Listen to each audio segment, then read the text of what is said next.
Hi, everybody. I'm Michael Lane. I'm president of LiftPort Group, and we're glad that you are here this evening. Our team kind of stretches across a bunch of different time zones. I'll introduce them in a moment. If you are new to this, we host a monthly show, a monthly podcast to talk to our fans, our community, our stakeholders, to tell them what we're up to, why we're doing it, what the changes have been since last month. We try to be kind of rapid fire. We try to do a lot of things quickly because, there's a pretty good sized team. There's 6 of us. One of us isn't here tonight. And we go through a lot of stuff very quickly. So hang on. If you got questions, toss it into the chat. It's not a very interactive show, but we'll try to respond if we're able to. And that said, we're going to do introductions now. I'm Michael Lane. I'm the president of LiftPort Group. I've been involved with space elevator research for, hard to believe, 25 years. The first version of LiftPort came online between 2001, 2, and 3. It came online between 2003, 4, 5, 6, and 7. We primarily focused on nanotech and materials and also the mechanical processes of climbing. This is a new company. LiftPort is officially a new company, even though we've got a multi-decade legacy. We're starting from scratch. So glad you're here. Sean, over to you, please. Yeah, my name is Sean Key, and I am head of LiftPort's Better Futures division or company. We're a subsidiary of LiftPort. We are a multimedia company that focuses on the commercial space and the intersection of money, and mostly about space, anything tech, space tech. We have over 600 hours of videos in our library, and right now we also started our Better Futures Dispatch, which went over a year of publishing, and has right now we're right at 500 subscribers. So that's excellent plus, and we are planning a lot of great new products, new avenues of getting information out there to you. Cool, thanks. Joseph Lauren. Hi, I'm Joseph Lauren. I'm an engineering intern. I've been here for about 2 months. Some of my responsibilities are taking, for example, a current simulation and adding onto it to allow us to really see what is going on our engineering side, see what we need to improve, and really help mitigate any risk when we eventually do send the elevator into space. Cool. What year are you in and what school? I'm going to PSU, Penn State, and I am going into my 4th year. Nice. Jonathan Connell? Hi, Jonathan Connell. I got 40-something years in engineering, and I'm doing the engineering stuff around here, the simulations and the design and some mission planning. And I'm located in Seattle. Very excited to be here. Cool. Joe Luttrell. All right. Hi, everybody. I'm Joe Luttrell. I'm the founder of Cube. We do a lot of research and development and satellite builds. Right now, we're working on 2 different satellite designs. One is an Earth observation type, and the other one is for running experiments in space. That's how we're working with LiftPort, is we're actually building a satellite to carry their experiment and test materials on orbit. Terrific. Okay, cool. Let's just jump straight in. The hot seat first goes to John Connell, landing on the moon. Okay, landing on the moon. So the moon is a dusty place. So let's think about that for a while. And particularly when we think in terms of the cadence of landings that will be needed to get to where we think we need to be. There are people with large-scale projects. Everything initially will need to be brought in, which will involve multiple large spacecraft landings per day probably, if it pans out to what they think it will be. What's that going to look like? We've all seen the renderings where there's a landing pad that the rocket lands on, but what does it actually look like? We saw the launch pad at SpaceX after the first launch, and it wasn't there anymore. So these things knock a big hole. So we hope to fill that gap using our product, which causes no backblast at all. Now, the thing about the moon, the lunar dust, or the lunar regolith, the bit that's between the small rocks, is actually glass. It's made of glass, and it's extremely abrasive. It would make a great sandpaper or an air blaster for your car. And if you set it in motion, it's particularly dangerous. If you inhale it, it will turn your lungs into a bucket of blood. But it will erode things. So when Apollo, I forget which Apollo it was one of the last ones, landed on the moon. They landed next to the,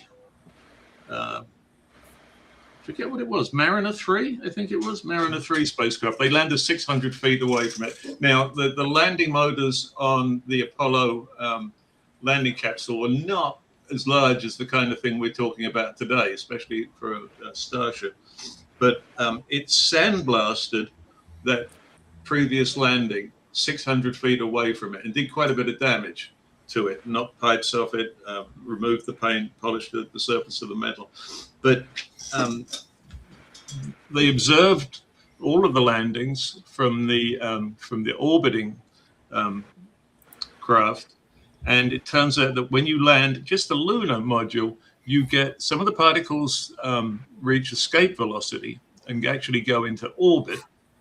And some of them will travel thousands of miles before they stop moving. So this is a problem. And with large motors in a high cadence, what's going to happen? What's that going to look like? So Christian Savage has a plan for a large-scale lunar habitation, a good plan. And what she's doing is building berms around the landing sites, which it's the kind of thing you do if you want to hide a house or save energy, or if you think you've got a flood coming up the front yard, you'll build a berm in front of the house. So couple of things. No one's ever built a berm on the moon, and there's a big debate about stacking up soil. We intuitively know how to make a sandcastle on Earth. We don't know how to do that on the moon, and the change in weight is a big problem, we think, and to how things stack and what you can actually do when you stack things. So berms may work, but they're almost certainly going to be blown out of the way, and how close do you put them? And one of the issues that comes up is how far away from the habitation point are these landings going to have to be? Now, we know that the sandblasting goes hundreds of feet. It probably goes tens of miles too. So how are you going to get from the landing point and logistics into where the people are? Implies roads, railways, tunnels. I'm not sure. Again, LiftPort, we treat the moon with tender loving care. We come down softly, and there is no disturbance, and you can do as many landings a day as you want on the moon with no dust and no fuel either. So dust is a problem too. So we know that there'll be people walking around in suits, and if you're blowing up fine dust and spreading it around, the contamination will be worse than it otherwise would be. It'll get on people's suits, which means you have to have decontamination on the way in. You'll probably have to have multiple clean zones. NASA uses nitrogen baths. You walk through a nitrogen bath shower to blast the dust off you, and then you go to a second level clean room, and then you go to a third level clean room. It'll be very restrictive. So less dust, better. If you've only got it on your shoes and somewhere where you fell over, it's a lot easier to clean up. But I think the real danger here is just remembering what Starship did to the launch pad in Texas. That is going to happen potentially with every landing on the moon. Only more so because it's not more so. There's no atmosphere to dampen it. Yeah. Yeah. So Yeah. we offer a prime solution for that. And certainly there are engineering fixes for this. There's a guy I've seen on LinkedIn who's got a mat that he lays out. It's a mat, so it's going to have mass and cost and issues, and you have to peg that mat down. And most materials will melt or burn. And the materials that don't melt or burn, it's still going to fuse the surface of the moon underneath. There's also laser sinter the whole surface, but that's very expensive and time consuming. So it's not been worked out, but it's not a problem that LiftPort has, and it's not a problem that LiftPort will ever have. So I think we fixed it. All right, we're going to switch over to Sean. Going to talk about better features and first principles. Okay, so lately I've been writing about orbital data centers because that's an easy fruit. And I actually came to the conclusion that we're going to see something of that nature. And I wrote about it. And I got a response back. People saying like, hey, you don't know the physics. People trying to teach you the physics and stuff like that. And well, being the red-blooded person I am, going back to my blue-collar days, I wanted to swing, but I decided let's dig it. Let's see if I'm really right. And so I started digging into, engineers call the first principle. You work on the first principle. Steve Jobs was known to focus on first principle, on problem solving. And Elon Musk obviously focuses on first principles. So what is the first principle? And that's where you can discern and get down to what you can prove is true. And that way you can cleave away your assumptions and have two different categories. And you start from what is true. So let's take the orbital data centers problem. All right. And this is not going to be an essay about orbital data centers. It's just an example. All right. So orbital data centers, people get the image of a Connex box in space. And of course, people are going to say that doesn't work. And they're right. They're right. But saying the physics says so, or the physics says orbital data centers cannot exist in space is wrong. Or physics says this is your constraints that you have to work with. The engineers can work on what are the solutions could be for those constraints. And then we have to figure out what the economics would support that. But physics does not stop it from being. Once you figure out what the engineers figure out what the solutions are, then we can figure out what the economic impact could be, where it would need to be. And a lot of that I already knew, but what made me come down and say we were going to have something is I had an understanding of agents from a personal experience working with LiftPort with agents. So an AI agent, one person can create an AI agent. One person can create multiple AI agents. These agents run 24/7 without supervision. Ideally, you come back and check on them regularly, make sure they're not doing something running amok, but they can run by themselves. One person can run 100 and manage 100 agents. That's an exponential impact. And I do not know an organization on this planet, if they can financially prove that it's cheaper to run agents than human labor, they're going to convert to it. So IT has an incentive to meet that demand, but there's not enough data centers on this planet. And by the time they can get enough, you can get past all the regulations, all the problems you have with trying to put them in because nobody wants them in their backyard. You're going to need every spot you can get. And plus, on top of that, space is going to have some sort of orbital data capacity. So we're going to have to solve that problem regardless. And we're probably going to see, and it's going to be at a large scale. There's certain things that's not going to happen, though, because you cannot solve latency. That is one of the physical constraints you cannot engineer around, because we have certain things on Earth that we have to do at speed, like business transactions, military operations. They need instantaneous transmission for a lot of those operations. But in space, you can take up some of the slack. So that's the reason why I posted that. But what it really showed to me is the importance of understanding the first principle. And then going back to it, you're drilling down to where that fundamental truth is that you cannot deviate from. And you cleave all the assumptions away. The assumption is what you're going to work with and solve.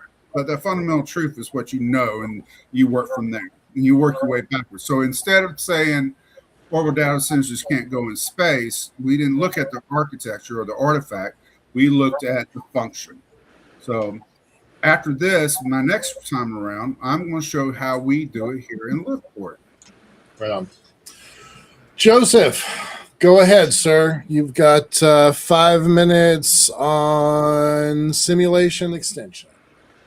Yeah. So I was originally given a small simulation to try and improve our system that we are creating here, our Lunar Space Elevator. It was small, but it was the bones that really needed to be started. It was an HTML file. So if you really wanted to get down and into it and you wanted to add all the mathematical pieces that you needed to really try and understand what is going on when we do eventually launch this thing into space, you need to change that to Python or something else, because HTML is just very, very basic for creating complicated math. So something I did was I split our simulator into an HTML front end and took the back end and made it a Python code, and I added things into it like variable gravity. I extended it easily 100 times the length that it currently was. And I also tethered it at different points so we could see what was going on. I gave it different safety factors for different pieces so we could see what was going on at each individual point, see if one tethered end was stronger than the other, what we could really do for LiftPort to figure out, okay, here are our issues with our current thoughts. How do we fix this? What do we do? Are we missing anything? And that's something that I've really enjoyed doing here. Is not only have I been able to work on it individually, I've gotten help from John, and AI systems have been a really good friend in creating solutions extending, for extending code. I myself am not a computer engineer, so this is something that having these AI systems that we've partnered with, like Liam and Bike for Mind, they have been really good for us to allow us to extend these simulations and codes. Another thing that I've also worked on is adding in figuring out where along the line the issue is. So you can have a safety factor, and if it's 100,000 kilometer strip of material, let's just say, anywhere along that line, the safety factor could be, for example, 0.5. You don't know where that's going to be. So, really being able to pinpoint where all that stress is coming from is going to be very key, because if it's close to somewhere where the gravity is very low, then you know the issue is over there. Whereas if you're close to somewhere where the gravity is higher, making higher weight as stuff moves along, that is going to be very important, at least from an engineering side. And something Sean said is these are constraints we have to work around. It's not impossible, but they are constraints. And that's why we are doing this simulation stuff, because if you don't, things are going to break when you get there. Things are just going to break. That's why companies use FEA and a bunch of other systems. But yeah, so as I said, these systems are really important for us as a company to make sure that what we are doing is not only mathematically backed, but it also makes sense from an economic standpoint when we get up there. So if we have an issue, we need to be able to work around it and the constraints around it. In my next thing, I will be talking about my individual project and how that's really going to be important in what goes into this simulation, and how we are going to be working around other constraints that we had not thought about previously, but now we believe that we have everything nailed down. Awesome. Thanks a lot, Joseph. I'm going to take the next one. Dallas, 100% saw your pushback there. I'll for those that are kind of watching afterwards. This is from Dallas. I totally disagree with the conclusion that what happened on Starship Launchpad will happen on the moon. 2 different vehicles with totally different numbers of engines. Not all 6 will be firing upon landing. I understand that, and this is definitely an apples to oranges comparison. Yeah, you won't have that many engines running all the time, and certainly not with that much thrust. But the difference is that they did that at Texas at sea level, and they had the whole weight of the atmosphere, 16 pounds per inch, on top of them, and you won't have that on the moon. So there's no buffer. There's nothing to push back against. So yes, it won't be as big a rockets, but also you don't have the friendly atmosphere to dampen things. So we simply don't know. And I think it's premature to say that we do know those answers yet. All right. I'm going to swap gears for a second and talk about stuff that is a little dull. Sorry about that. So this popped up yesterday, and it is not showing. Yeah, there it is. Okay. The Space Foundation issues a report every year. It is a retrospective of the year before. So this is, even though we're halfway through 2026 already, this is entirely 2025 data. It's important to really understand what the global economy looks like, because that's where we're going with all of this elevator stuff. And we talk about the cislunar econosphere and building it out. In order to chart the course remotely correctly, you need to know what the numbers look like. So we just surpassed a $686 billion industry. To put that in perspective, the very most valuable company in the world is Amazon, with $700 billion in revenue last year. So we are the size combined globally, commercial and government sectors combined, to be a little less than Amazon. Personally, I'm pretty excited about that, because you could honestly say that Amazon started about the same time as the commercial space sector did.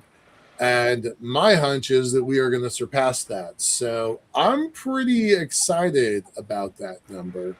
I'll post the link to it in the chat here in a moment.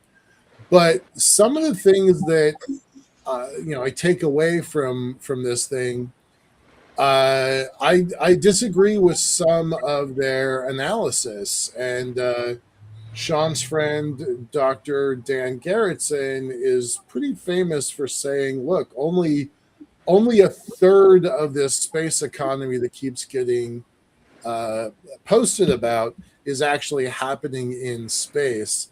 And this document actually says it pretty clearly. It says that most of the space economy isn't in space, it's in your pocket, because they're talking about timing and transactions and position navigation and timing. There's one group, I don't think it's this one, but there's one group that counts Uber as a space commercialization tool.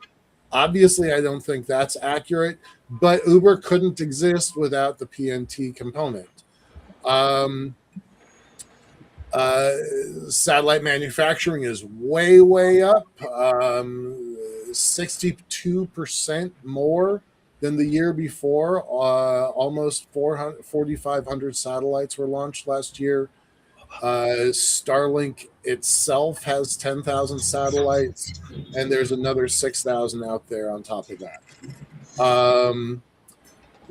One little thing that kind of almost didn't make the news is $364 million of the quote lunar economy.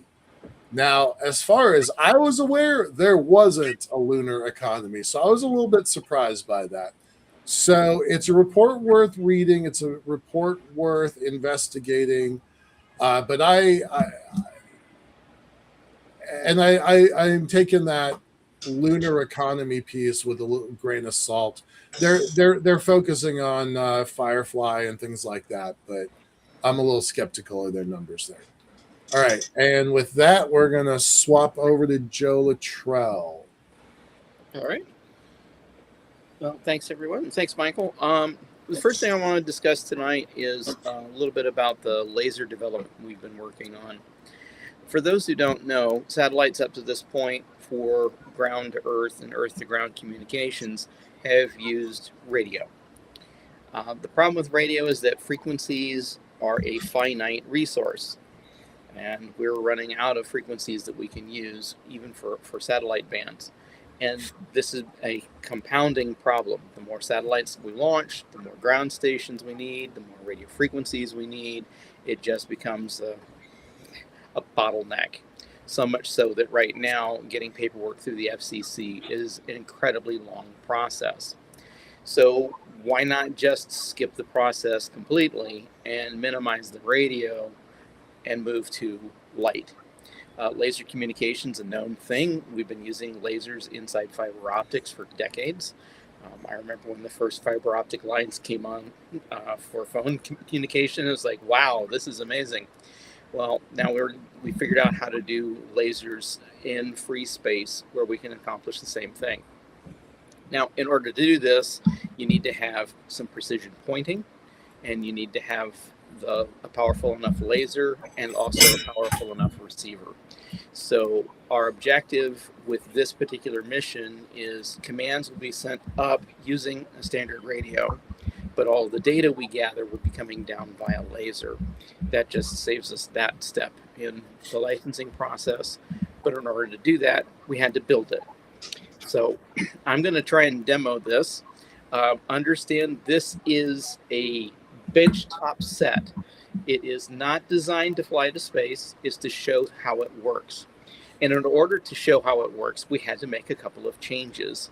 One, the pan tilt system that you're going to see will move very quickly. That's not how it works in the real world. We've actually sped it up nearly 50 times in order for you to be able to see it. It is a very slow moving object. The other problem is the laser happens so fast that we've had to slow it down so you can actually see it working. This is using a TCP/IP protocol. So this will talk to the internet directly. You can take all of the bits that we're sending via the laser, and it will translate straight into an internet protocol. So it's pretty slick.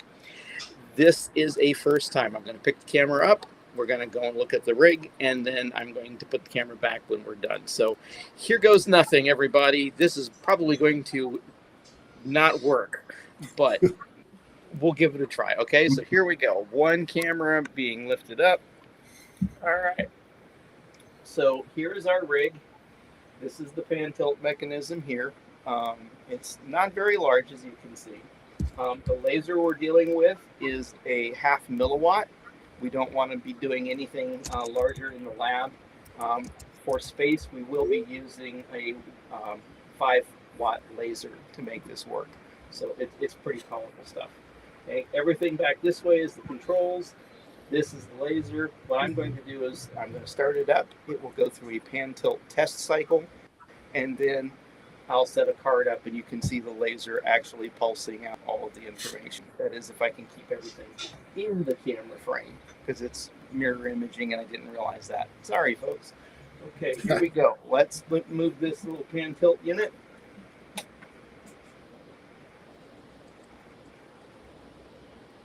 It looks like RPD2. It does. And now the laser is engaging, and I don't know if you can see that. Yep, we got that. Thank you. Yep. Whoops. There we go. So that is running at basically 10,000 times slower than what we would be doing in space. So that's just Brilliant. a quick demo of what we're working on right now, and hopefully we'll have a couple other demos a little later on. Can I ask Alrighty. a question? Yeah, go ahead. What does the receiving system look like? Do you have plans? Are those standard parts? Everything is pretty much off the shelf, and off the shelf, but Ish. highly modified. Right. And I'll be showing that a little later. Okay, good. All right. Good. Cool. Great.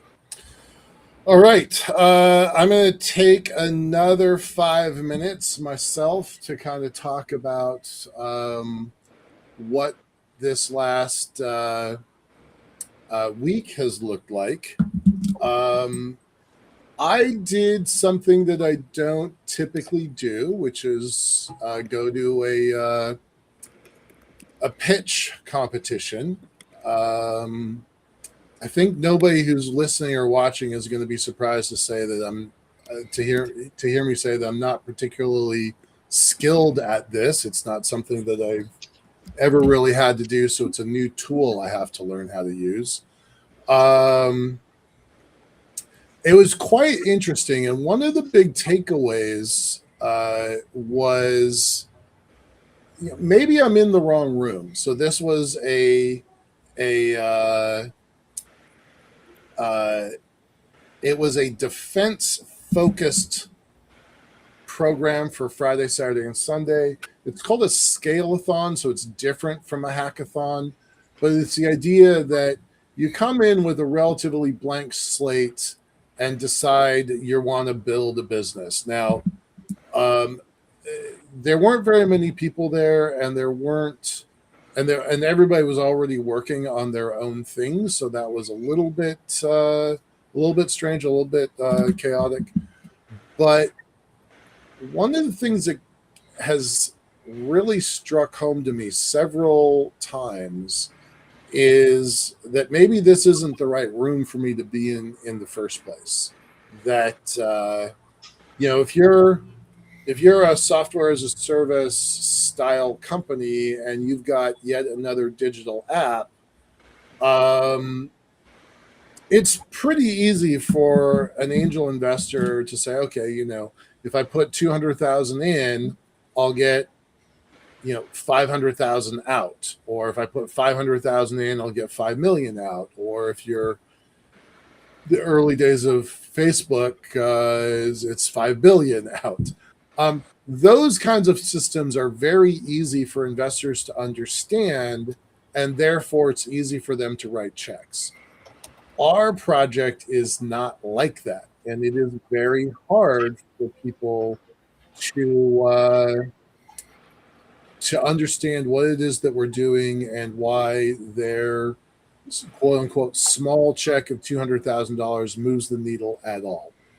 If your project is a $350 million project, how many people do you need at 50 or 100 or 1,000 or $100,000 to make that number work? So it was a little humbling. And it wasn't really a surprise because I've been wondering about that for most of a year that I've been in this environment. Contrast that to a different environment that I also was in Monday, where we're starting to talk to people that could potentially become clients of ours. Transportation clients for LiftPort's space elevator, transportation clients, storage clients for our Lagrange Point station, LiftPort station. I've had 2 different conversations, Monday and another one on Tuesday, with folks that are starting to be interested in using our system. And I'll tell you, it's night and day having conversations with folks like that versus folks like the traditional angel investors. And what we're finding is that the people that want to use our system are the most likely to invest in our program. So that's been kind of a big change.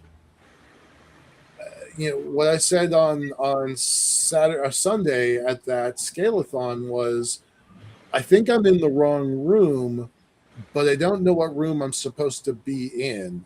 And then coincidentally, Monday and then Tuesday, back-to-back meetings with potential clients, we're beginning to talk to them as investor clients, people that will use our system and invest in what we're doing. So that's new. It's very new. It's not really a plan yet, but it is an epiphany. So with that, I'm going to switch it back to, it is John's turn. Requirements. John Connell. Okay. So I've worked in a lot of different industries, and I'm a cross-discipline guy. And most of the companies I work for have been small business. That's defined as under $200 million. And you work in an environment where you've got to get stuff done quickly with almost no budget. And if you fail to succeed, you've lost your job. And I've spent like 35 years in that environment. Arriving in aerospace, I see something that's a little bit different. And aerospace prides itself in saying, "Oh, startups are scrappy," but when you actually get in that environment and you look at what's going on, people leverage their own experience. That's all we can do in when they make decisions. So I was working in a company where we were welding stuff together, and we had a few weeks to get something done, and it had to be put together and tested, and then we moved to the next stage. And a lot of the engineers in that company were concerned we weren't following a procedure, concerned we weren't doing quality control, concerned we didn't have X-ray machines. And those are all the correct things to be concerned about, but not when you're building a first prototype. So you have to understand where you are in the great scheme of things from project inception to the end, and you adjust what you expect to do to a project according to where you are. And if you're in a little company with 3 staff and no money, you can't be expected to perform NASA quality control inspections or work to AS 9100. It's not going to happen, and it's silly if you try to do it, and it will only slow you down. There are times when you have to do that, like flight is a case where you do that, but there are times when you don't. So the most important thing I find when I'm hiring people that have worked for successful aerospace companies is to get them to understand that they know how to do it perfectly, and we want it done perfectly too, but there will be times at the beginning of a project when it won't be done perfectly because it shouldn't be done perfectly. You should leave holes in procedures. You should rush things. You should wave your hands a few times. That's okay, and that's how you move on quickly. That's scrappy engineering, and that's how startups flourish. And it can be a limit. So aerospace does things really well. They are great at quality control, doing difficult projects, but they're really bad at stepping back from that and doing things in a little bit of a scrappy way. They're not good at that at all. So let's talk about product development stuff. There's waterfall project development, there's agile product development, scrums. There's a lot of talk about which is the best one. And the truth is, and I've worked in them all, they're all crap and they're all wonderful. And you shouldn't actually believe one is better over the other. Agile is great for software. I don't think it works at all for hardware. In most of the aerospace clients, startups I've been in, there is no client. So any development system that needs you to refer to the client, you can't, because you are the client. So a lot of those systems break down. And then the message with product development is you need to come up with an entirely new system based on all the other ones, which you know about, to develop your product in that company. And the system you use for the first prototype will be different to the first flight, obviously. And you need to modify those systems. But if you rigorously apply one set of standards that you never get anywhere. And that's exactly the kind of thing that the Department of War is trying to get everyone to understand in the country. You've got to know when to do a lot and know when to do a little, and know what the difference is. So SpaceX are famous for having no managers. And I worked in a company recently that also had no managers, and it was not a good experience. And I think it's offensive to managers too. Managers, it's a nasty sounding word, but they're leaders. They're sources of inspiration, and they're sources of control and reflection too. So managers are really important. And just think for a second, one of America's crowning achievements, which was the D-Day landings. How would that have gone with no managers on the beaches? You take out the sergeants and the captains, how would D-Day have gone? Now, these are well-motivated troops that have been trained, absolutely. But what would have happened with no sergeants and captains? And that's the thing. You've got to have people that monitor things. Personally, I would love a team that's under the age of 35 to give me all the suggestions of work. They're going to be better than me. They're going to have fresher minds, and they haven't learned what you can't do yet. But on the other hand, you do need an experienced guy looking down on that, taking those great ideas. That guy knows what you can't do and what you shouldn't do. And that's the filter, and that's what a manager is. That's that filter. Motivates the team and helps those people to be successful. So really, that's my message. That right. I'm gonna shift it over to Joseph. Go ahead, Joseph. You have 4 minutes to catch up.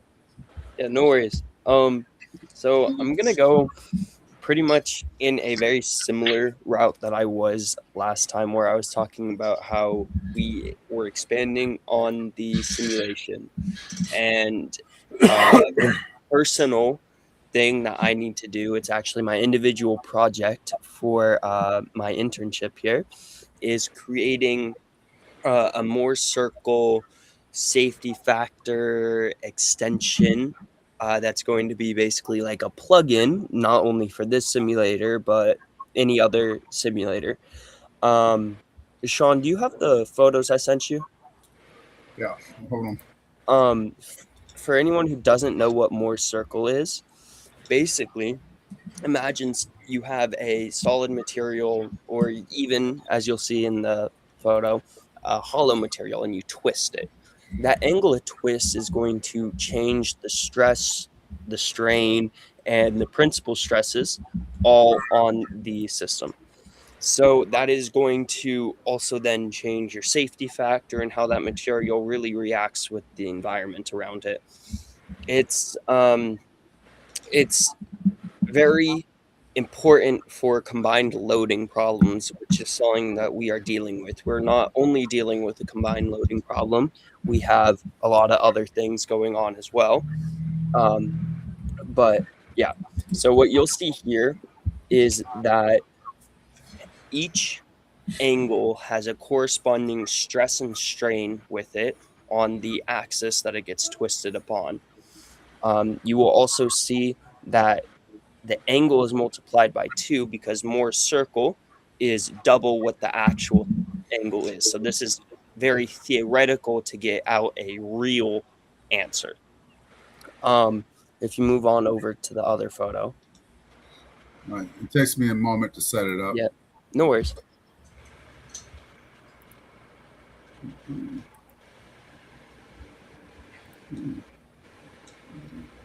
While he's doing that, talk about your individual project, what you're doing in terms of time, and the clock is ticking, and you only have 1 minute, so go fast.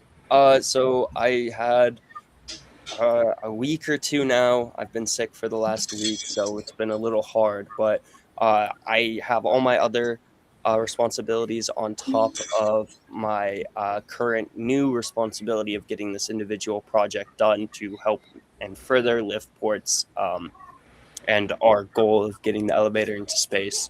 You will see that everything, depending on if it is hollow or solid or anything else, changes just exactly how this combined loading problems and angles of twists work, which is the real issue. And that is why this needs to be an extension plugin instead of just being put straight into it. If it was put straight into it, it would rely solely on the dimensions given, and it would have no room for flexibility. Awesome. Thank you very much, sir. All right. I'm gonna take the next one, and then Sean, you're up next. There's some stuff that we've been doing on our website. Let me do a quick screen share. Nope, wrong one.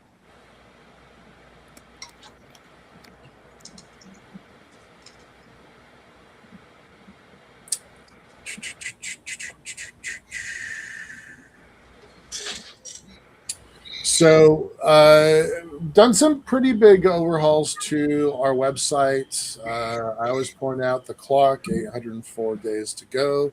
Tick, tick, tick, tick, tick. It's spooky because we've burned 20% of our days, and we're still deep in the weeds of development. So that is, honestly, it's a little frightening and kind of makes me crazy. But there's some pretty good stuff in our website. You can take a look at it for yourself. What I've been working on recently is trying to put together a report section so people have a good idea about where we are, right? So we're doing quarterly reports, telling our story, what we're up to. And these are pretty detailed. These are north of 180 pages, pretty close to 80 pages. Report number 3 is in progress. I did not get it loaded today, which is a little frustrating, but I'll get to it soon, probably this weekend. We've also got a ton of appendices. These are quite useful. You'll notice that some of them get superseded as we get more current information. So this document, this page is kind of reverse concurrency. So you know the stuff that's at the top is most likely to be the most useful. And then the last piece is, I just got this posted today, is our podcast schedule and our shows. So it's happening, starting to get this stuff out there for the public to kind of help tell our story better. I think anybody who knows me knows that I believe in transparency. And this is one of kind of LiftPort's core values about telling our story and getting it out there. So our back corporate reefs, this is the 4th one. And so that's all up here. And there's going to be a bunch more appendices. I probably have 20 more appendices that are sitting on my hard drive that need to get posted. So that'll be kind of a core task over the weekend. Yeah, so with that, there's not much more to say about the website, so I'm just going to give the time back to Sean. Sean, go ahead and come on board, please. All right, we'll pick back up where I left off on the my last segment, and this is actually how we use first principles in LiftPort.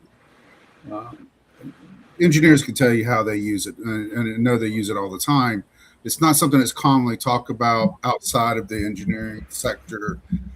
Some business people might talk about it, but it's not common. So, but what we do here, we do spend a lot of time focusing on deciphering what an assumption is and what we do know as facts. And we go from there.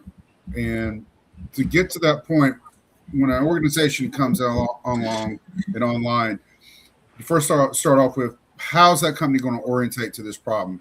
Some companies actually start off with the first principle and build the company around the first principle. How do you solve a particular problem? So in a sense, let's take what we are actually doing. We're trying to solve an infrastructure problem in the cisLunar system. We're trying to make sure we make an economically efficient way to get down to the surface and back up, continuously bringing product and driving down the cost and making it safer and more consistent. So that's what we're doing. That's the function of it. But we also had an idea that was plausible. So we're starting with the assumption and not the first principle. Other organizations will do it reverse, and there's nothing wrong with that. Whatever works for you. What we had an idea of a technology that could work because it proved that theoretically it can work with existing tech today. This is not something we have to invent. We just have to solve the problems. Okay, so we started from that premise, and then we go from there. Let me pull up and find my image. Give me a second here. Trying to do all these things at once is it's a little time consuming. But hold on, and if I can't find my image quickly, I will just drop it and move on. Because there it is, downloads, and for whatever reason, my image is missing. Okay, well, we'll just have to worry about that later. All right. Anyway, so what we're doing here, as once you got your orientation figured out, then you start tackling the problems that come up, and then you start using the first principles, and you ask, what do we know is true? So going back to the science, we know the science is our constraints. Everybody knows that. And then the engineers will sit down and they'll figure out, what do we know that can work? What do we know that we don't know? I mean, there's three paths of knowledge that we have. We have the known knowns, the known unknowns, and then of course there's those wild cards that we have no clue that exist. They'll come on and throw a monkey wrench in you, whatever it is that you think you do. You know, they'll humble you, a little bit of humble pie. Yeah. So we got that to work with, and then sorry about this, folks. I'm just getting back on track, and we'll get asking those questions: physics allowed? What are the constraints? Can material science support it? Can engineering build it? And do the economics work? Is there a significant enough long-term market demand? And some of those are, as we're building these along, we're starting to figure out, all right, this is what we know. So we know the physics don't say no. We know that the technology exists to actually build it. We just don't know how we're going to put the secret sauce together completely, but we're working on that. And then the economics, we are also discovering that we're working on, but it does have an significant economic impact once it gets deployed. So let me go on here. But all this also requires in-depth research, in-depth intelligence gathering. We have a lot of data we have to collect. We have a lot of data we have to go through. This is the reason why a digital twin is absolutely important for this project. Because if you can't prove it digitally to go to the next step, you're going to waste a lot of money. You're going to blow through a lot of capital. This is why this is important. And this also helps you discern what assumptions are surviving to the next step as well. And that's when you move into the next phase of when you figure out, all right, we're going to do the physical parts now. We're going to test these assumptions out. So those are essentially what you do when you use first principles. I'm going to toss in there for a second and just kind of describe the digital first component a little bit more. We've had some pushback where folks want us to start getting their hands dirty and start building stuff. And I get why they would want to do that, because that kind of talks to what Connell was saying earlier, that there's kind of a certain way to do things in this industry. But if we are constrained by capital, which I have always believed that we were, the lowest cost way to partly solve our engineering problems is to build it as a digital twin. So just not trying to take up your time there, Sean. You're fine. Yeah. And yes, and that is a very key component there, because we don't have time is not necessarily on our side, because we're not the only ones that think we can do this. but we're the best ones at it because we have the most experience. You know, Michael's John's a talented engineer. I've actually worked on with Michael in the previous LiftPort incarnation back when it was a terrestrial company. So I have an understanding of the elevator, not on the technical side, but on the business side and on the economic side and the financial side. And even when I looked at the numbers and what Michael was projected that we could do it in, I cried a little bit, but I said I think I could figure it out. That's I got an opinion about that. Simulations are great when there's a justifiable reason for them. So we're simulating the elevator right now, or the ribbon that holds it all together, because we have to. We can't go up in space and pull a length of it, although we are with Joe presently. The only way we can look at it in bulk is creating a simulation. And it can't be done with the usual FEA and CFD tools, happily, because they're really expensive and we don't have the money for them. Right. But we're planning our own way to simulate it. And that's a great use of digital twins. And to do that, you go back to first principles. As Sean said, we started at the beginning and slowly made a more and more complex model.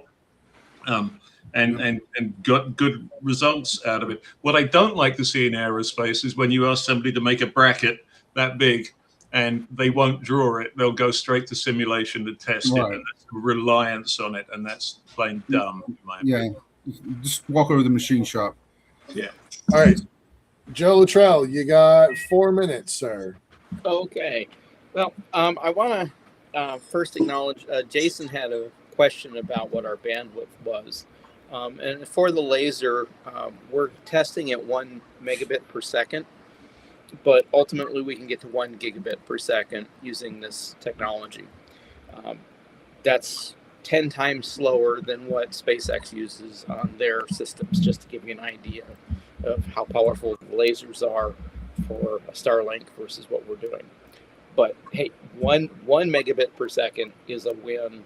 Anything above that is gravy. So just start there. All right. Well, we've talked a little bit about the satellite side of things. And my computer is having fits. All right. Let's see if we can be careful here. All right. So I'm just going to spin my camera around here because if you're going to go to and build a ground station, you need a way of building a ground station. This is a standard Celestron 11-inch telescope. It's exactly the same one that MIT used when they built their prototype ground station for laser communications. We are not treading new ground here. This has already been done. One of the questions initially was, can you actually move this thing fast enough to make it work? And yeah, the answer generally is yes, you can. And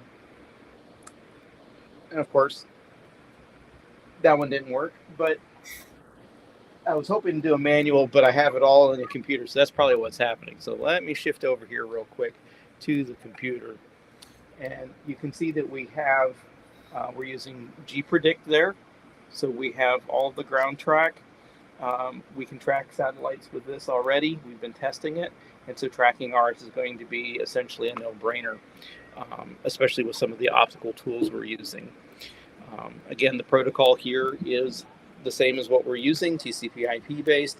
And the neat thing about the laser is that the spot that it hits on the ground is greater than 10 meters across. That's how much deflection there is in the laser from 450 kilometers up. So we've got a 10-meter circle. If there are questions about the power that we're using or receiving from it, you can combine telescopes. So we can put a cluster of 6 of these on the ground, all working in sync, and then combine the signal back, and that's how we can improve the accuracy and the data stream. So there's a lot of cool techniques that can be done, and they're fairly, for aerospace, they are fairly inexpensive. It's fairly hard to intercept that too. If it's 10 feet across, you'd have to be standing next to the actual antenna to break into it. Exactly. So it's secure communication. Now we have put security on our protocol already, just to be on the safe side. Even though it's TCP/IP, it's a form that was submitted and rejected because it modified it so that the TCP/IP packets themselves were pre-encrypted. Mm-hmm. Tim Berners-Lee came up with it. The guy knows what he's doing. The W3C Foundation didn't accept it, but that's what we're going to use. Nice. All right. I'm going to take over the mic again and showcase this document. We don't usually have back-to-back important documents that get released essentially, one day after the other, but that's what happened. That's what happened today. The director of the Science and Technology Policy at the White House, Dr. Michael Kratsios, pretty well respected on both sides of the blue versus the red aisle,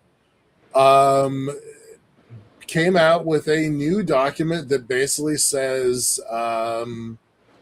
we're rebuilding the science infrastructure of the nation.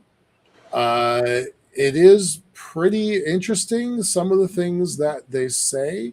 There are a lot of talk about space specifically. There's a whole section on, where did you go? Sorry, I thought I was sharing this screen on,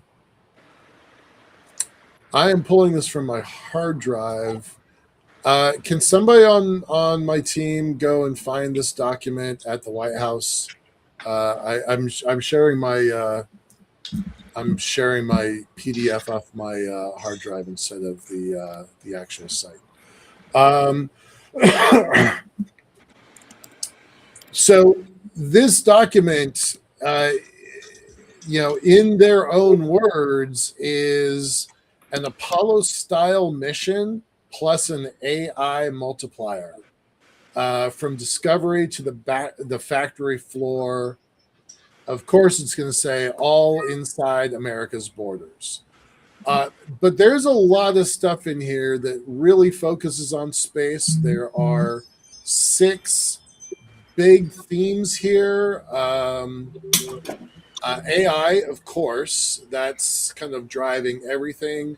Quantum, fusion, space, robotics, and semiconductors. I'm going to say that again. AI, quantum, fusion, space, robotics, and semiconductors. That is what this whole document, 123 pages, is focused on. And it is, I think it's a game changer. Credit where it's due. I think there's a lot here. They pulled a bunch of quotes from the early DARPA days. They pulled a bunch of stuff here from the original X Prize Foundation and the idea of using prizes as a catalyst. It's all about the private sector. How do we use America's national laboratories and partner with the private sector? So to that end, there was a lot of changes and upgrades in the SBIR language that came out just a few weeks ago. And that's a goal to link the private industry with the nation's laboratories, both the national labs and private universities. It's pretty interesting, this document. I was expecting it to be very fluffy, but in fact, it's got a lot of depth to it. They've got the national budget in here and a priority for research and development. It's a pretty meaty document. I had low expectations, and I was honestly quite surprised by it.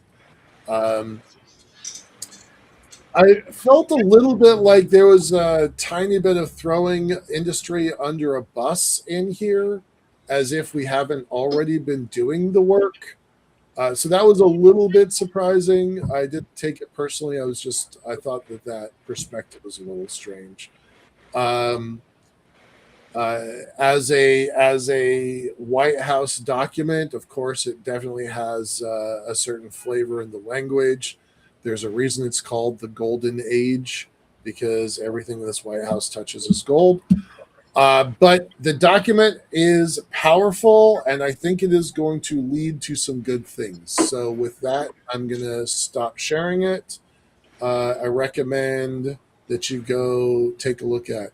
Jason, thanks for finding it, buddy. I appreciate that. That is the correct document. Sean, same thing. Thank you. So whose turn is it? Who hasn't gone? Joseph. Let's go with Joseph. Lauren. Okay. So finishing off on why we're using a simulation at the start. I know, Michael, you touched on it, and John, you touched on it, how we do have a budget, and it's, maybe not that we can go build the whole thing right now. So we need to figure out a way to test this. And one of the big things we found was an issue with the safety factor because of a very, very specific problem. And John has a background in dealing with this problem, and he caught me up to speed. And so we thought about it, and we really sat down, and we were like, okay, what can we do about this certain problem? And I know Sean earlier said that engineers, they understand constraints and then they try to figure out what can be done. And that's precisely what we did here. So this simulation really allowed us to see some of the issues that we are having, and we have figured out how we are going to fix it. I can't necessarily say what it is right now, but we have a patent in process to get this patented, and we are working to make sure that this ends up fixing our safety factor problem.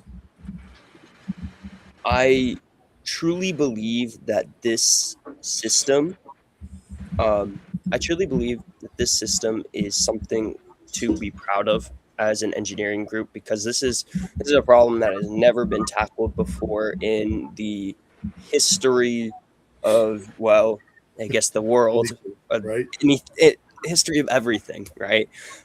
So I'm really proud of our team for being able to figure this out, and we're going to figure out how to implement this not only from an engineering standpoint, but Sean is going to help us figure out how to implement this from a financial standpoint, right?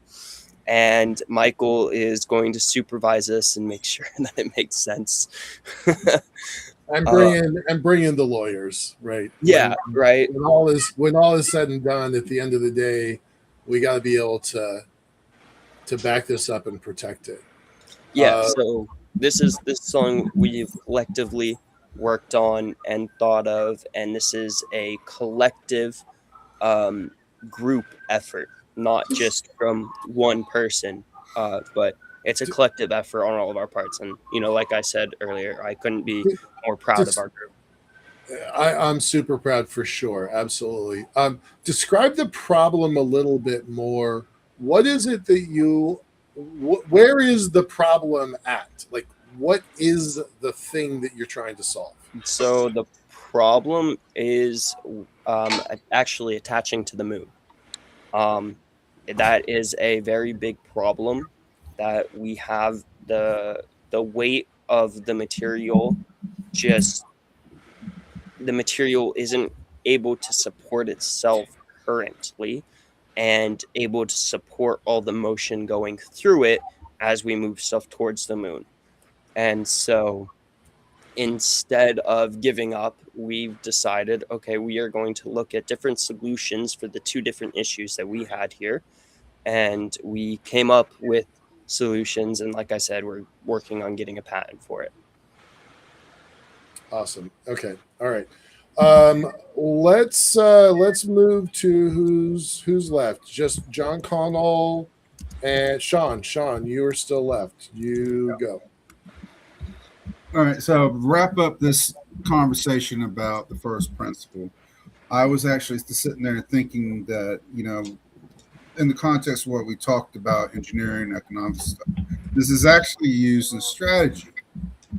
And you go back to something that we use at LiftPort that was developed by Michael, and he showed it to me years ago, almost decade and a half ago, longer than that.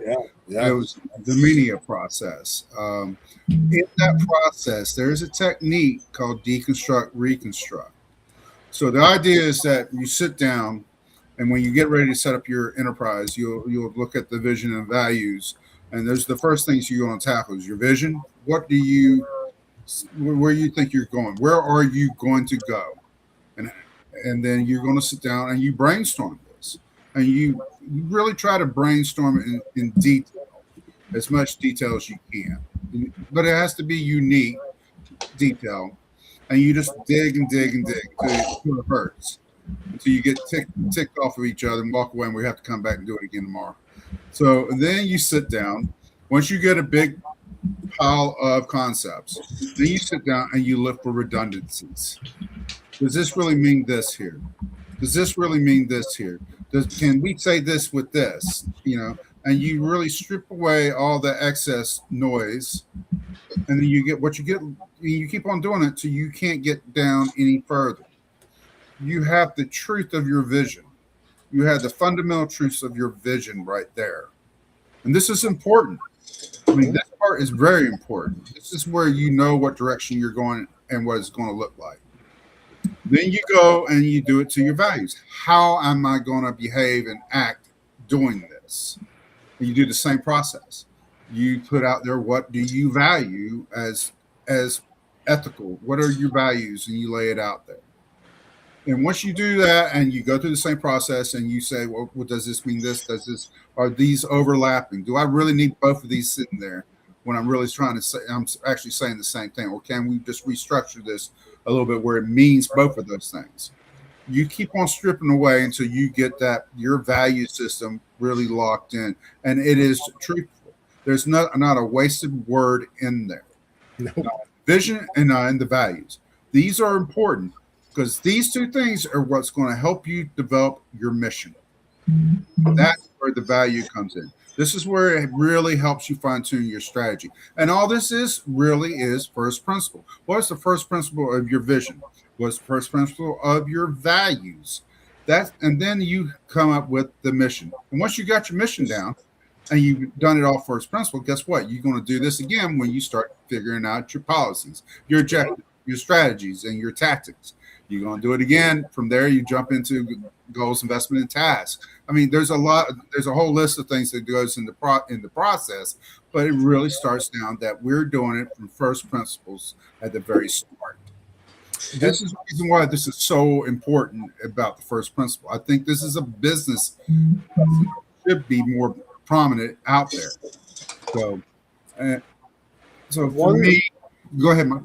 One of the things that we do, I've got the vision, mission, values. I've got our core philosophies up here, compass philosophies up here on the screen. One of the things that we do each quarter is really try to identify, like, what are the priorities that we have to deal with. And what we've done, this goes back to what Sean said a minute ago, is taking a look at our vision, mission, values, crunching them down to the smallest possible level, and then using those words, our vision, mission, value words, and assigning them a priority so that we can start working on stuff. And this is a thing that we work on quarterly, and it's our clarity. It's where we're going, why we're doing what we're doing. It's kind of core to who we are. So. Yeah, it is part of the DNA in the company. And I think, and unfortunately, a little bit of, I can do a better part of promoting this. I think Michael could have done a better part promoting it too, tooting his own horn a little bit. But no, but the truth is that whatever system you use, you need to stay focused on the first principles. It saves you an immense amount of time because there's a lot of noise out there that you have to contend with. That's the reason why I stopped watching news, because it's really hyperbole and advocacy for assumptions. And I mean, half truths and partial truths to make your point doesn't do anybody any good. But the same is true. It's bad for business if you have to use partial truths, half truths, or laziness for accuracy. It just gets under my skin. But you don't really have to do that much. You just have to be a little bit more attentive and disciplined when you actually apply this, and consistent. Be consistently applying it. And so that's my takeaway from first principles, and that's my discussion. I usually don't like not having the last speaking part. I like to have the last word, but I have to go with the flow, guys. All right. I'm gonna do. We got Joe Luttrell coming on for ground stations in a minute. Then John Connell and I are going to talk about some of the stuff that we put onto the website and Lagrange Point. And then we're going to kind of close this out and maybe open it up to a discussion. Before I want to do that, I'm just going to take a couple minutes to have a conversation with Jason from our audience. Jason, you spent 6 hours on the Golden Age document today. Is that what I'm understanding? I'd really like to know if that's what you meant, because that's what I'm looking at. And then I got to ask what and why, because I'm really curious. You probably know this document better than I do, so I'd be really interested in your take on that. Because I think it's a pretty big deal, but I did not spend 6 hours on it. So if that's what you did, I would really like to understand what your epiphanies, aha moments, frustrations were, because I would like to know what they are. All right. I'm not spending a lot of time paying attention to the clock for a second. I am going to take a moment to describe last month at our stakeholders meeting, this open invitation meeting.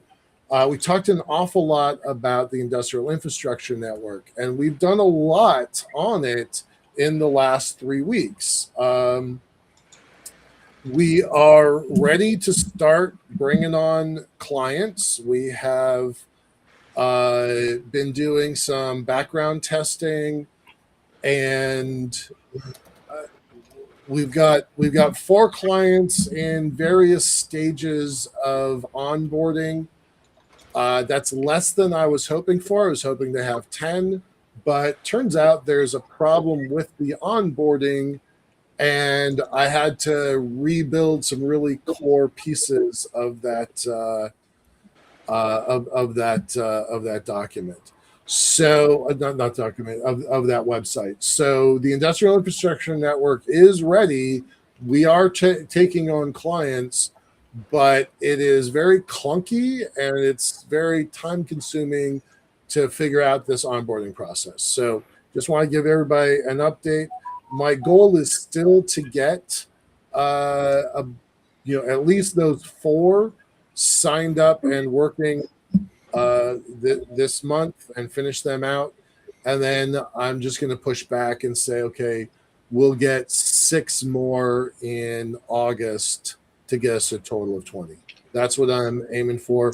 I know that a lot of folks don't fully understand what we're doing with the industrial infrastructure network. Our team internally absolutely does. We all think it is core to the success of our business plan. It's one of the reasons why we had this epiphany about that investor client relationship, because we think that they need what we're building in that industrial infrastructure network, and they will help us build an elevator on the moon. So it is very, very symbiotic, and we're very committed to it.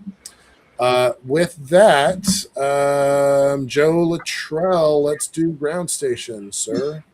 Okay. I kind of switched things up, but I do want to answer. Oh, sorry. Jason. Yeah, I did. Sorry. No worries. But Jason had a couple of good questions there, Yeah. primarily about IR links. What you're seeing is a visible light laser. We use that in the studio just so that we can keep track of things while we're doing the research. But ultimately, we're going to be using a device that works at what's called 1550 nanometers. That's an IR light system. So yes, it is IR.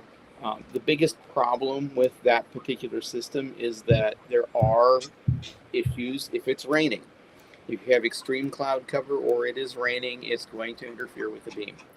The solution to that is always have multiple ground stations or pick locations where it doesn't rain a lot. The Mojave Desert comes to mind. We're also looking at the Oklahoma Spaceport for putting a ground station there. There's not a lot that happens in Oklahoma other than tornadoes, and we can deal with that. So hopefully that answers some of those questions. And I'm available if anyone ever wants to ask questions about what I do. Just say the word and I'll talk. I don't do a lot of things that are top secret. The secret sauce I never mention. So, and there's a lot of secret sauce in what I just described. Okay, so the last thing is that, all right, so you've got the ground station, you've got the laser, you need to have a platform for the laser to be on, for the experiments to be on. And that, of course, is our Pocket Cube satellite, which is about this big. But you just don't put this in space. I mean, you need a unit called a deployer in order to make that happen. And so that's what these big boxes back here, I'm going to just turn this slightly so you can see them. Okay, so this one back here, this is a 1U CubeSat deployer. It's the only one of its kind on planet Earth, apparently. There was one other company that made them for a while, and they went out of business. So we're the only company that produces a 1U CubeSat deployer.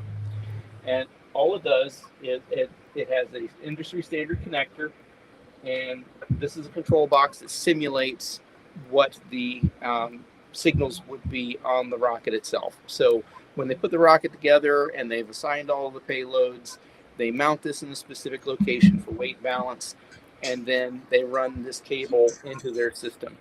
And then the rocket's pre-programmed. A lot of people don't realize that when a rocket launches, they don't have any control other than to blow it up. Okay, the rocket is doing all of the work. It's already been pre-programmed. It's going to do what it needs to do. That's it.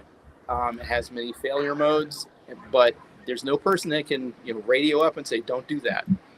Okay, the rocket is going to do its thing. So we're in a pre-programmed location, and then it sends a signal. All right, and so it goes ahead and activates the power at that point. And then when it says, all right, it's time for you to deploy, and out the door we go. So that spring's a little energetic for this particular launch. We're going to go a little slower than that. They don't like people leaving a rocket at faster than 1 meter per second because it throws the rocket. Again, action reaction, right? So if it's thrown out at a very high velocity, it's going to put the rocket off trajectory. And so all of that is calculated. Again, the rocket can't do anything. It's already pre-programmed. It will do its best to compensate. So when you say 1 meter per second, it's got to be 1 meter per second. And so that's what we're going to do. Beautiful. Let me ask you for 2 more minutes to update us on our satellite. What is going on with RSAT? What's going on with InnoSpace? Where are we? Okay, well, InnoSpace is still targeting a no earlier than November of this year. The FCC, as I mentioned before, their paperwork can be a long, painful process. The orbital debris assessment is finished and in their hands now. It's just a little bit of, the regulatory needs to be done. As far as the satellite itself, we have a couple of the pieces that, because this material is so strong, and I'm afraid that it's going to cut through the uh, 3D printed spindles that it's made out of. We're shifting that over to using stainless steel for those wheels. That's They'll an be upgrade slightly I hadn't thinner. heard before. Okay. Yeah, the reason why I'm going to go with stainless steel is it's fairly inexpensive to work with. It's known properties. We can cut the thickness in half, so the weight remains the same, or the mass rather remains the same. And it's also going to be done here in America. The objective is to send the final file to a company called Send Cut Send, and they will actually make the product and send it back to us. So shout out to the guys over at Send Cut Send. They do amazing work. And yeah, so they're going to make that particular set of parts just so that the stress doesn't cut into. That's one of the things that you can do all the testing you want, but until you actually start stretching this and you realize, oh, it's kind of like making grooves. Right. Not a good idea. Right. But that's the material you want. I mean, if it's cutting through my carbon fiber stuff, you want something a little stronger. So that's what we're doing. Terrific. Okay. Terrific. Okay. Jason, Sean is saying to go look at your LinkedIn messages. I don't know what he's sending, but I thumbs upped it for him. And with that, we're going to bring John Connell and I on to talk about some kind of, I'm not going to call them breakthroughs, but maybe I'm going to call them epiphanies, a series of epiphanies where we started looking at L1 from a logistics perspective. I think everybody that knows Sean and I, we have a old and dusty but still relevant logistics background. And we started thinking about L1 from the point of view of, if you really had a giant space station at L1, what does that mean? So, John, I'm going to bring up our website, and I'm telling everybody that it's a website because it's going to be live for y'all to play around with. Except, why can't I find my website? Hold on a second.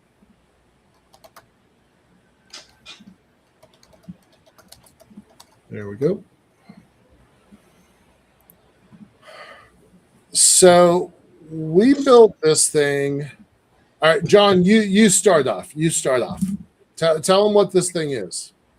Okay, it's looking at the delta V from places in the solar system to other places in the solar system, and in particular, it's looking at journeys from L1 to other places.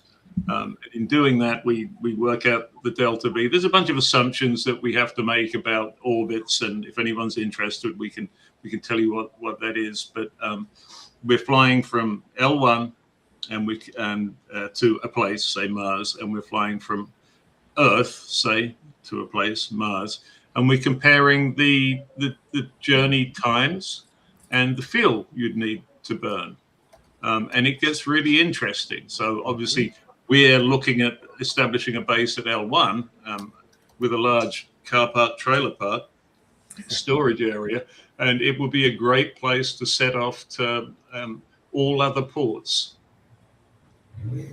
I'm gonna first pull up. I'm gonna shrink it down and let's talk about the moon, right?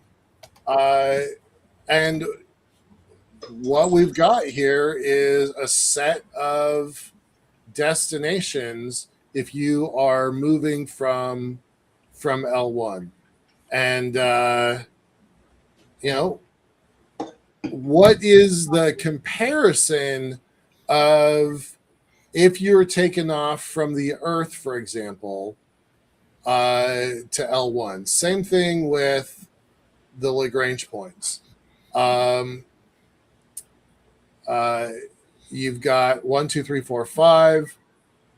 If you want to get to L2 from L1, It is surprisingly low energy, surprisingly low.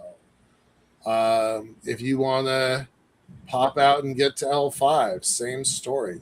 If you start from L1, everything is cheaper. We've got a little bit of a description down here about what this is all about, but let's kind of take it from a larger perspective here. If your destination is the moon and you launch from Earth, it's going to take 3 days. But you're going to use 300 times the amount of propellant than if you are going from L1. Now, the reason this is not on our website right now is that we actually do have some typos in here that we are aware of. So it'll be up over the weekend. But we've put some pretty cool stuff in here. If you want to get out to Mars, same story.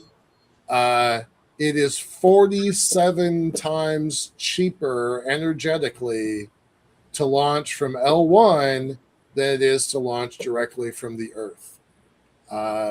We've got rocket comparisons. So, John, where do you want to go with this? You're driving this part of it. I'm gonna let's go back to what Lagrange actually is. I'll share a few slides and let's talk about the history of it and what's there and what you can and can't do with them, please. Okay. So let me go ahead and share something. Just a few fun slides. I hope they're fun. That one. No, not that one.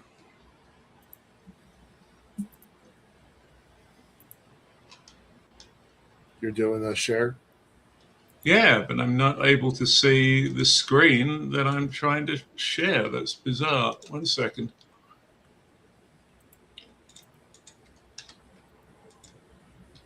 In our private chat, Joe Luttrell is reminding everybody the Robert Heinlein quote, get to low Earth orbit and you're halfway to anywhere. And that is true, right? So it's still, no matter what you do, it's still, depending on what you count, 9.3, 9.4 delta V to get to orbit. It ain't easy. It's not easy. But once you get there, you can go anywhere else you want to go, and that's what the magic of L1 is. I got you, John. There you go. Thank you. Okay, so those are the Lagrange points, which you've all heard about. I actually did a bit of research on Lagrange. They should really, L1, 2, and L3 should be called Euler points because it was Euler, or in England we call him Euler, discovered those points. Lagrange did L4 and L5, but the world knew about the other ones before him. Those guys, it must have been interesting being alive in the Enlightenment. If you look at the work that they did, it kind of defines everything that we do now, and it's why I can't analyze our tether because it's too long by aspect ratio. But they basically wrote everything. And if you go, there's a Wikipedia page on Lagrange. Look at the things that are named after him. It's a wide scope. This guy was just everywhere. He developed the meter, the 1 meter. I didn't know that. 1 meter. That was Lagrange. I find that absolutely amazing. So.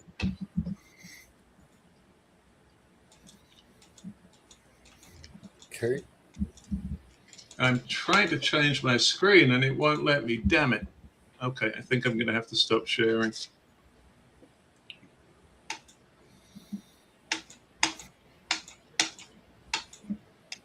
Start talking, Michael. I'm sorry. I've got. All right, no worries. I'm going to go back to the. The website that we're building. Oops, not that one.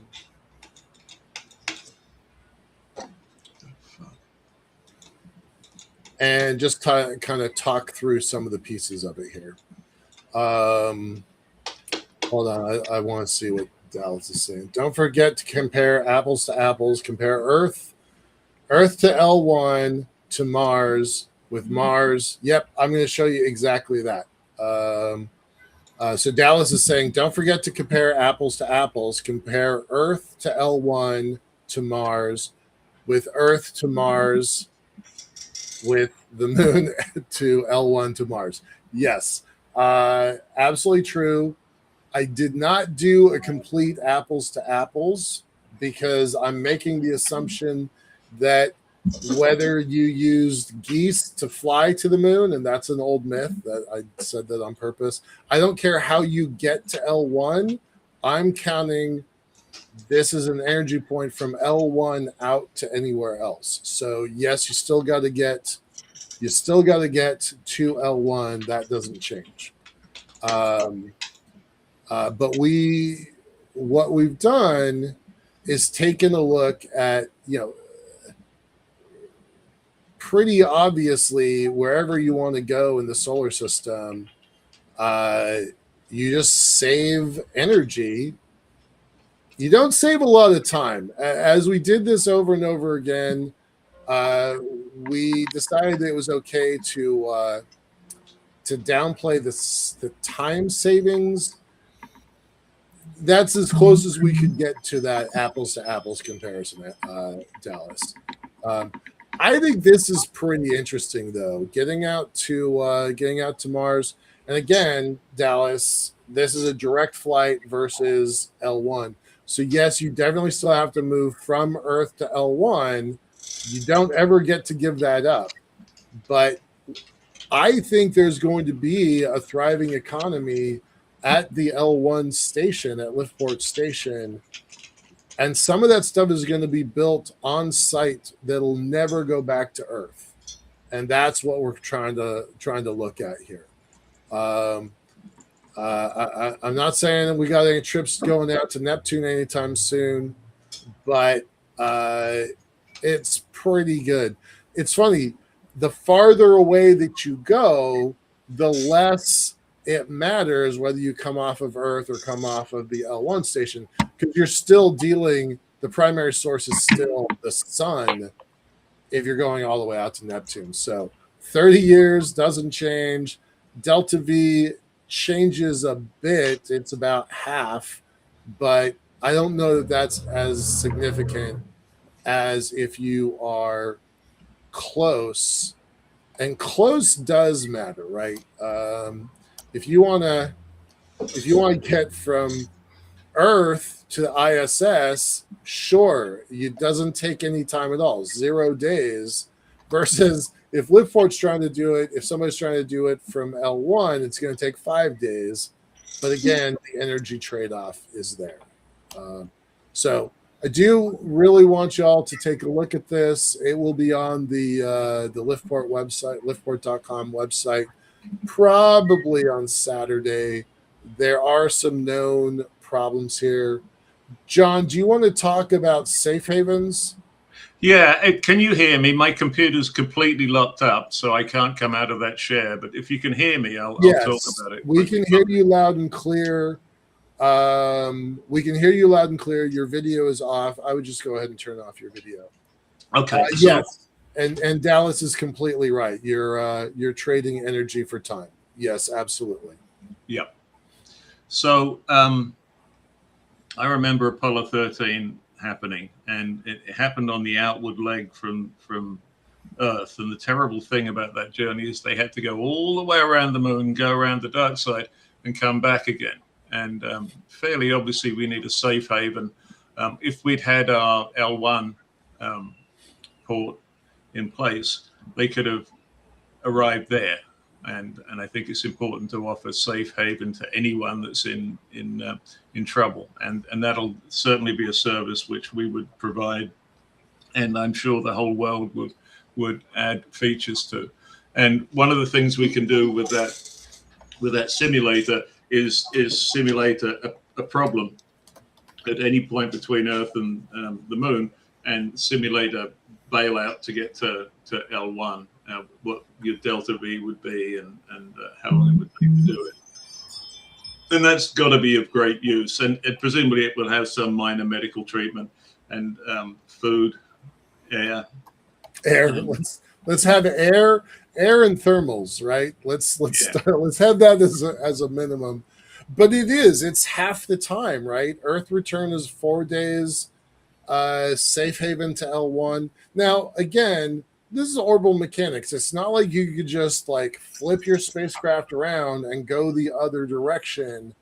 So take this with a grain of salt, right? But we are starting to think about what we're able to do with this system. And the other thing to kind of think about is, launching from the surface versus launching from the station, and then comparing how big a rocket you would need. And this, by the way, is the error that we know is in here, which is the graphics don't really work to the math. So it's a thing that isn't finished yet. But this delta V ladder and the rocket compare, and this just to understand what the gravity well really looks like. This is an old picture. People have seen this before, but we're trying to make people aware of like the trade-offs that folks are going to have to. Another thing that jumps out of me is L2 is permanently hidden from our view. You can never get to it because it's always behind the moon. So that's a great place to put scientific instruments that look out at the universe. Yep. Whereas L3 and L1, the Earth is always in view. So it's another great place to put monitoring instruments to you can see half the planet from either side. So that's a great location. We've also done a little bit of work. We know L1 is not a stable location. It's easy to slide off it, and you can station keeping is possible. You can keep in place. It's a lot easier at L4 and L5. Those are equilibrium points. L1, you'll slowly move off it. But we found some orbits where we could, let's say we had a semi we needed to park, but we didn't need it for a month, or there's a line of traffic, you can put circular or halo orbits or Lycurgus orbits round L1 and L2. They need fuel, but not a lot. And we can bounce between the two of those. So that'd be a great way to create a parking lot that was in flux, but didn't need station keeping at L1, which might block up access to our port. I'm gonna bring up Dallas's comment again. One of the biggest advantages of L1 versus near rectilinear halo orbit in a NRHO or low lunar orbits, missions can go or leave from the moon at any time. No need to wait for orbital alignments or impose huge margins to leave at any time. We love that. That is certainly one of the things we're going to be talking about in this little simulator that we're building. It's pretty fun. I mean, it is. It's pretty fun to kind of just imagine a future where there's already a bunch of stuff happening at L1 and you just need to start there and go anywhere else in the solar system. I believe, and this is why Connell and Lauren started looking at building this new map. I believe it's a new map of the solar system from that new perspective of L1 being operational.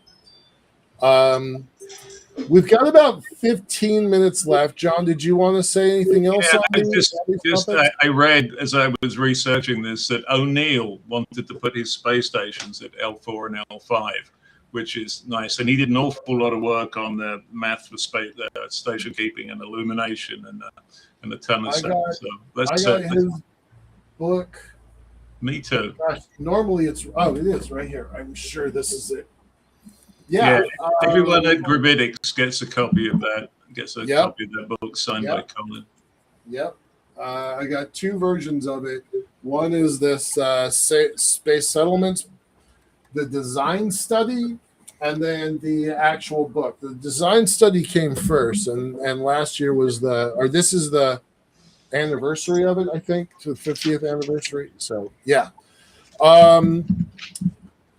So let's go ahead and open this up a bit to questions or comments. If anybody wants to talk, we don't need to run to the full top of the hour. We had a guest who was unable to make it for us tonight, so to join us tonight. So I don't want to hold anybody that doesn't want to be here. But if you got questions, we're willing to be here for the next 15 minutes.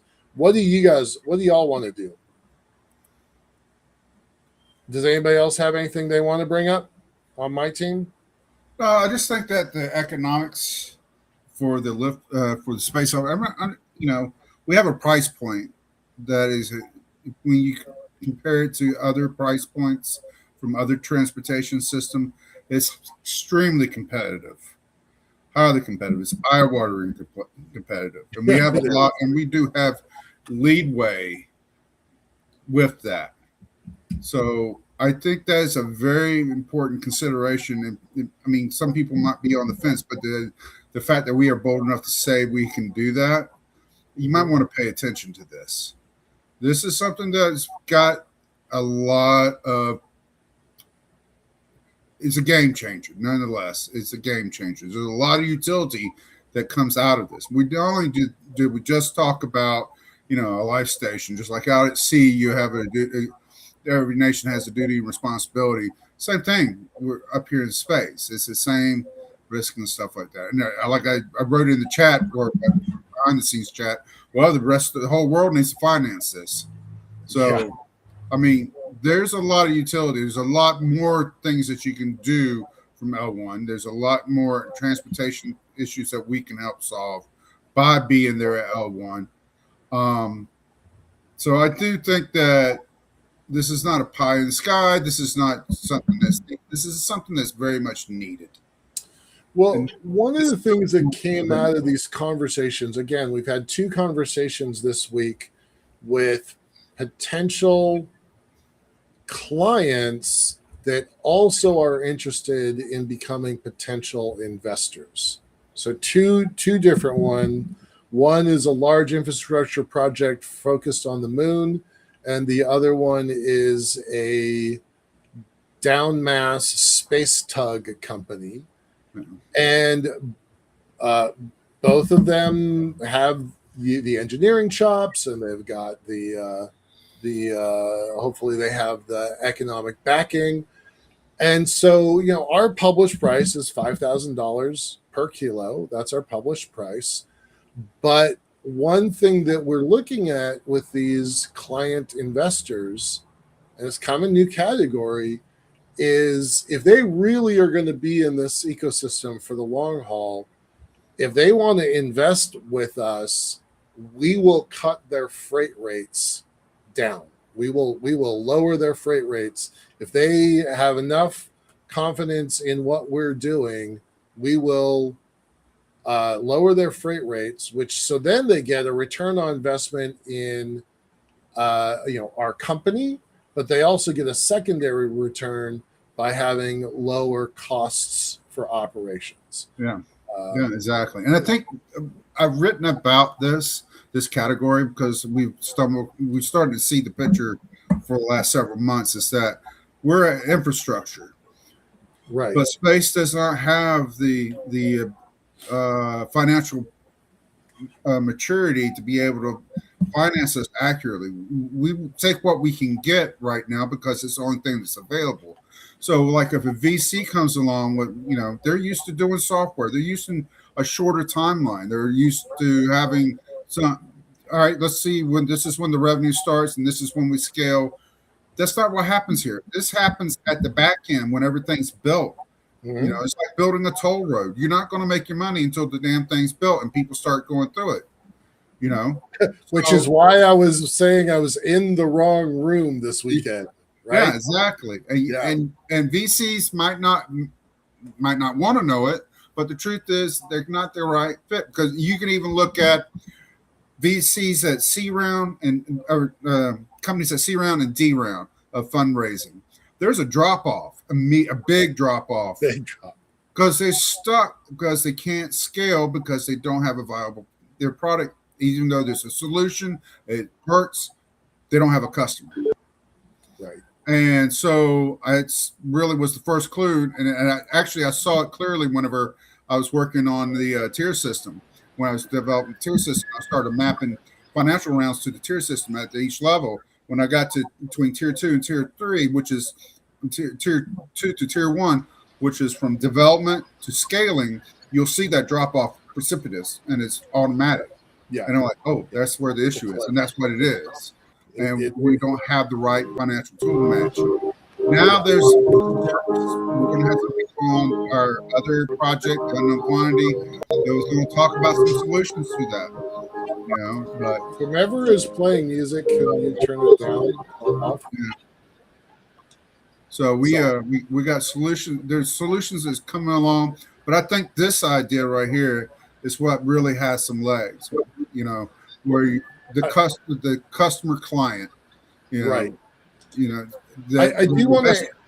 I want to answer Dallas's question. He says, do you have a cost point comparison? So hold that for a second.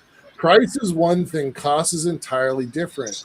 I believe SpaceX price to the moon is orders of magnitude more than their cost. Yes. Like let's think that through for a second. Their cost might be $1,000, but they're going to be charging their price at $1,000, $5,000, $10,000. We already know that Intuitive Machines is charging $1 million. $1.2 million from launch to the surface of the moon. Right. So there definitely is a difference between price and cost. We don't have a good handle on cost. We do not. I'm not going to lie to you and say that we know what this stuff is. To be 100% transparent, I told somebody recently, I thought the idea of talking to a client was 2 years premature. I was very surprised to hear that we have that we've matured to the level of having real conversations with real clients already. I'm very surprised by that. So no, I don't have a good handle on cost versus price. I think I'm in the right ballpark to say that our costs are probably in the $500 a kilo range, and our price is $5,000 a kilo. Yeah, those are the numbers that we're operating with internally right now. I'm happy to share that. That's why we're doing these posts, these shows. And we know how much we can move, and it's really how much money we want to make on moving it. Right. Our potential client recently asked us to do an iteration of 600 tons a year, which is our current threshold, 50 tons a month, growing it to 6,000 tons a year, 500 tons a month, growing it to 12,000 tons a year. That's 1,000 tons a month. And it was very instructive talking to this client, because they're like, well, that's only 10 starships. Think that for a second. That's only 10 starships. So they're already thinking in perspective of that ain't enough. That 12,000 tons a year on the moon is not enough cargo capacity. I don't get told very often I'm not thinking big enough. That's not usually where I live. So it was surprising. Yes, and Dallas, again, that's what we're saying all the time. That is the price once you get to L1.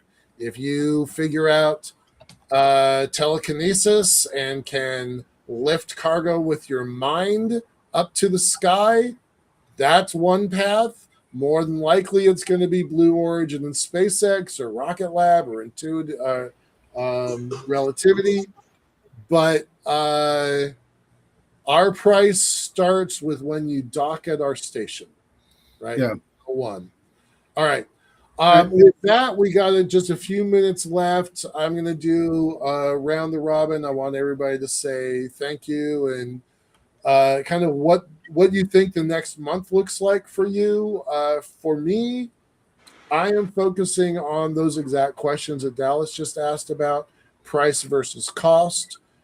We have one of the things that we didn't talk about during the show was that we just created a very detailed budget on what we would do with $500,000. The next detailed budget is $4.5 million, and the next detailed budget is $15 million. Combined, that's $20 million. That is our phase A. So I'll be working on that this month. That's our phase A financing.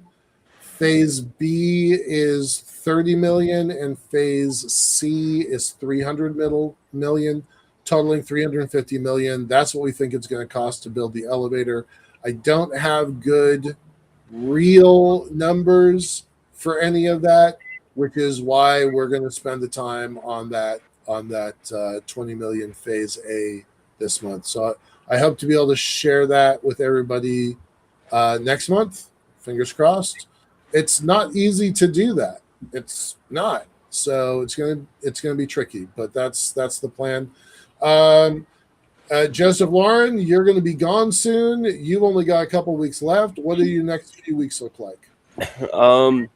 I finish up the simulations, deliverables, individual projects.